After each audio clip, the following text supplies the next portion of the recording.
Olá, alunos, tudo bem com vocês? Vamos começar a nossa nova aula de hoje. Vamos agora falar de movimento relativo, tá?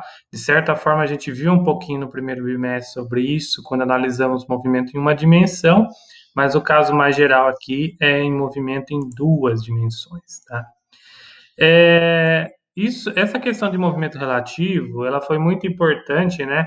Desde a época de Galileu, porque ele já reparou que é o seguinte: quando nós temos dois referenciais inerciais, né, que a gente vai definir isso no próximo bimestre, mas são dois sistemas de referência, um se movendo em relação ao outro.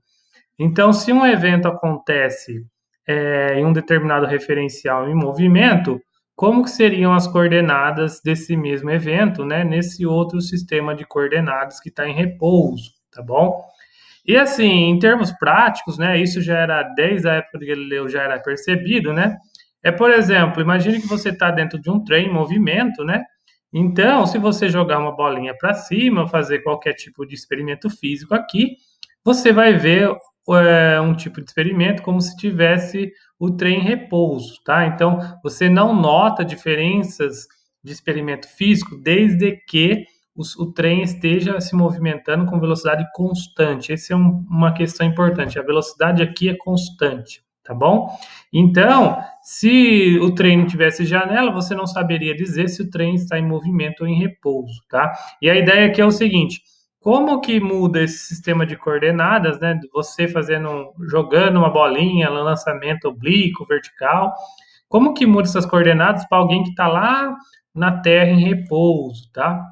E aí o Galileu, ele fez essa transformação, né, que a posição da partícula observada por esse observador nesse sistema de referência vai depender da velocidade relativa v aqui entre sistemas de referência, tá? E o mais natural aqui para ele é que o tempo entre os dois sistemas de referência é o mesmo, tá bom? Isso para o nosso mundo cotidiano, ele acontece, ele é muito comum, tá? Mas esse foi o principal fator que Einstein criticou na sua teoria de relatividade, tá? Porque ele mostra que quando você está numa velocidade relativa muito alta, né? Esse tempo aqui já não pode ser necessariamente igual entre os referenciais. E aí acontece coisas estranhas, tá? Fenômenos não imaginados, tá bom?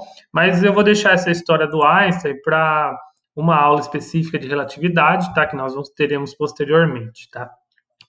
Mas qual que é a ideia? Que conclusões nós chegamos com a relatividade de Galileu?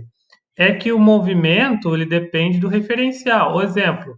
Então a pessoa aqui no trem ela joga a bolinha para cima, isso daqui para ela é um lançamento vertical. A bolinha sobe, a bolinha desce, tá? Mas para quem está no solo, ele vai vir então um referencial em repouso, ele vai ver isso como se fosse uma parábola, tá? Um lançamento oblíquo. Então, para quem está no referencial em movimento, é um lançamento vertical. Para quem está no referencial parado, em repouso, isso daqui é um movimento oblíquo, tá bom? Então, ou seja, isso daqui é um movimento composto e depende do referencial, tá certo? E foi isso então que o Einstein começou a criticar, mas aqui vamos ver somente a relatividade de Galileu, tá? Então, no movimento dimensional, isso daqui é claro para a gente, porque se nós imagine que você está numa estrada, né, retilínea, com dois carros viajando na mesma direção, velocidade VA e velocidade VB. A velocidade relativa é a subtração de velocidades. Então, por exemplo, se esse carro da frente estivesse se movendo a 100 km por hora e esse 80, a velocidade relativa é 20 km por hora. Isso seria equivalente a esse carro estar em repouso e esse daqui viajando a 20 km por hora, tá bom? E aí, quando eles estão em movimentos opostos, sentidos opostos, né? Então a velocidade relativa entre eles é a soma das velocidades. Então, se ele está na mesma direção é a subtração, sentidos opostos, então é, é soma, tá bom? No caso bidimensional, aí nós temos que trabalhar com vetores, né? Então você também vai fazer essa soma, mas para encontrar a velocidade relativa, mas é uma soma vetorial, né? Então se os dois carros aqui estiver viajando, formando um ângulo entre eles, você vai somar os dois vetores para encontrar a velocidade relativa. Se tiver um no sentido contrário aqui, você vai subtrair para encontrar a velocidade relativa. O princípio é o mesmo, só que aqui lembre-se que são vetores, né? Então você tem que lembrar aí das somas e subtrações vetoriais que nós vimos nas aulas passadas, tá bom? Mas aí o princípio mais geral é o seguinte: o princípio de composição de movimentos. Então nós sempre vamos ter três tipos de movimento nos exercícios, tá? Nós vamos ter o movimento relativo, que é o movimento do objeto em relação ao sistema de referência em movimento. Nós vamos ter a velocidade de arrastamento, que é a velocidade entre os referenciais. Então, um referencial está em repouso, o outro é em movimento, vamos chamar essa velocidade do referencial de arrastamento. E a velocidade, então, da partícula do objeto em relação ao repouso, ele é, então, a soma das duas velocidades, tá? Um exemplo para ficar mais claro. Nós temos aqui o barquinho viajando no rio, tá? Então, qual que é a ideia? O barco, ele está navegando com uma velocidade relativa em relação à água, tá? Então, a velocidade relativa do barco é em relação à água. E a água, ela tem uma velocidade aí de corredeira, né? Então, ela tem uma velocidade de arrastamento em relação ao solo que está em repouso. Então, nosso sistema de referência é o solo em repouso e a água que se move, tá? Temos dois sistemas de referência, tá? Então, o movimento resultante do barco em relação à terra, ele é a soma dessas duas velocidades, tá bom? Ou seja, para um observador na Terra, ele vai ver uma velocidade do barco maior para quem está dentro do barco aqui que está em movimento em relação à água, tá bom? Nesse tipo de exercício, eu recomendo vocês fazerem um diagrama como esse, porque fica bem claro quais são os seus sistemas de referência, qual é a velocidade de arrastamento, o movimento relativo e o resultante, tá certo? E aí nós chegamos outro exemplo de composição de movimento, né? Então imagine uma formiga que ela está atravessando uma mesa, né, uma tábua.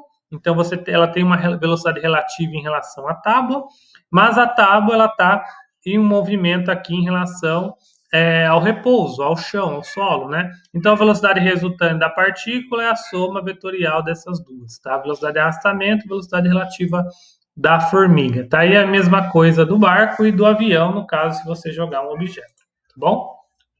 Agora aqui eu separei alguns exemplos, né? Então imagine, um barco está com o motor funcionando em regime constante.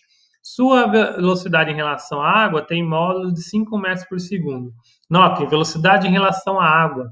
Então, essa velocidade é a velocidade relativa do barco em relação à água. A correnteza do rio movimenta-se em relação às margens com 2 metros por segundo. Então, 2 metros por segundo é a velocidade relativa entre os sistemas de referencial, a terra e o rio, tá? E aí eu quero saber o modo da velocidade de resultante do barco nessas situações. Então, primeiro, ele quer saber quando o barco navega paralelo à correnteza e no seu próprio sentido, ou seja, rio abaixo. Esse caso está simplificado aqui, né? Então nós temos a velocidade de arrastamento da correnteza para baixo, né? Para a direita. Aqui a velocidade relativa então está na mesma direção. Então eu vou somar vetorialmente para encontrar a resultante. Fazendo isso, eu vou encontrar então 7 metros por segundo nesse caso. E aqui só estou tratando de módulo, tá? Se o barco tiver contra a correnteza, então eu tenho essa configuração: velocidade relativa para a esquerda, velocidade de arrastamento da correnteza para baixo, né, para a direita, e a resultante então vai ser para cima. Fazendo as contas, então eu encontro, note que agora eu tenho que subtrair, né, que é uma subtração vetorial, e eu só quero um módulo, então não importa aí o sinal, né? Então o resultado é 3 metros por segundo. O barco, então, notem como que é diferente aqui a velocidade resultante do caso anterior, tá? Agora aqui ele está movendo-se num eixo, numa direção perpendicular à margem, ou seja, ele está fazendo isso aqui. Ele está atravessando o rio, a margem do rio, só que a correnteza está na mesma direção, então a velocidade resultante, aí eu preciso somar vetorialmente. Vocês vão lembrar lá da decomposição de vetores, né? Eu posso fechar um triângulo e fazer Pitágoras, aí eu chego numa velocidade de aproximadamente 5,4 metros por segundo, tá? Agora, esse caso aqui, ó, ele está indo de um ponto a outro, situado exatamente em frente da margem oposta. Então, o que ele está fazendo? Ele está viajando numa diagonal para compensar a velocidade de arrastamento, de tal forma que a velocidade resultante é exatamente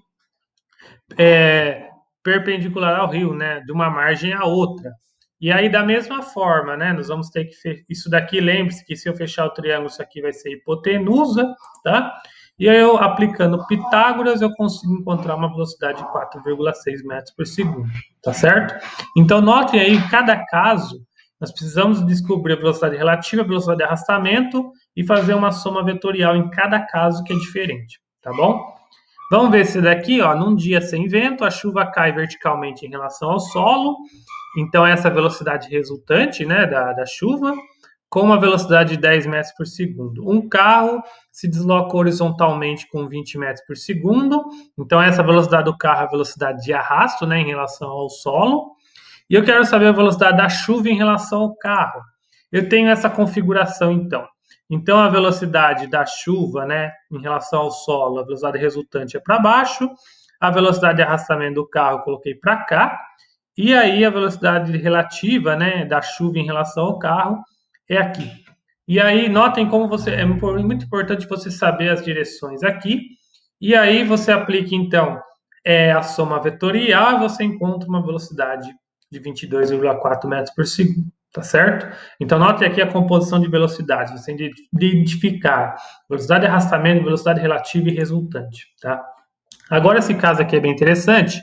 Eu tenho esse disco aí que ele está rolando, né, sem escorregar no solo, e sempre se mantendo-se na vertical.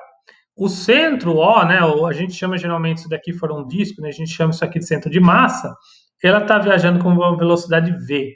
Eu quero saber os modos da velocidade no pontos A, B, C e D em relação à Terra, tá? Qual que é a ideia aqui? Nós vamos ter uma composição de velocidades, né?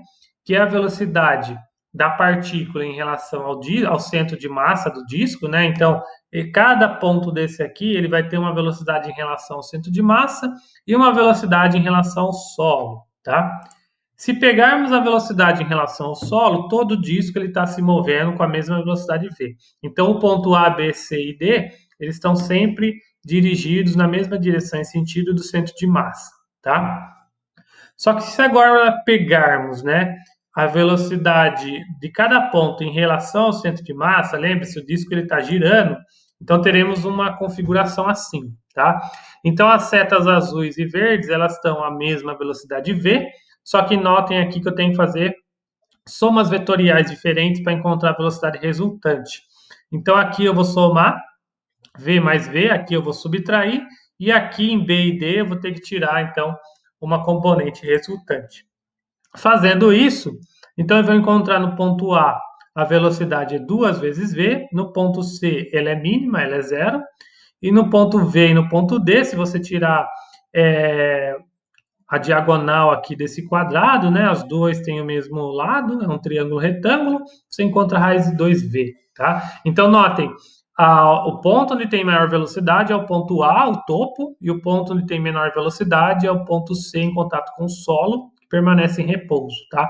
Isso daqui é muito importante quando você vê a dinâmica de corpos rígidos, tá certo? E aí, continuando, ó, eu tenho um ponto material, ele realiza um movimento no plano, suas coordenadas são duas equações, tá? E aí vocês vão reconhecer essas equações em x e em y como um MRU, tá? Então, notem lá, posição inicial, velocidade, né? E aí eu quero saber a velocidade do ponto material. Mas qual que é a ideia aqui? Ele deu, através das equações de movimento, eu vou tirar a velocidade em x e em y, né? Porque esse termo é velocidade. Então, a velocidade em x é 6, velocidade em y é 8. E aí a velocidade, então, vetorial do ponto, ele o modo do vetor, né, que a gente viu que tem que tirar, fechar um triângulo retângulo e tirar teorema de Pitágoras. E encontramos, então, que é 10 metros por segundo. Na letra B, ele quer a equação da trajetória. E qual que é a ideia? Você tirar o tempo dessas duas equações e combinar as duas. Então, eu vou pegar a equação x, isolar o tempo e substituir esse tempo na equação y. Fazendo isso, eu vou chegar nessa última equação, que é a equação da trajetória. Ela vai ser y igual a 4 terços aí de x mais 7 terços. Isso é uma equação de reta, tá certo? Pessoal, então era isso. Espero que tenham entendido. Obrigado e até a próxima.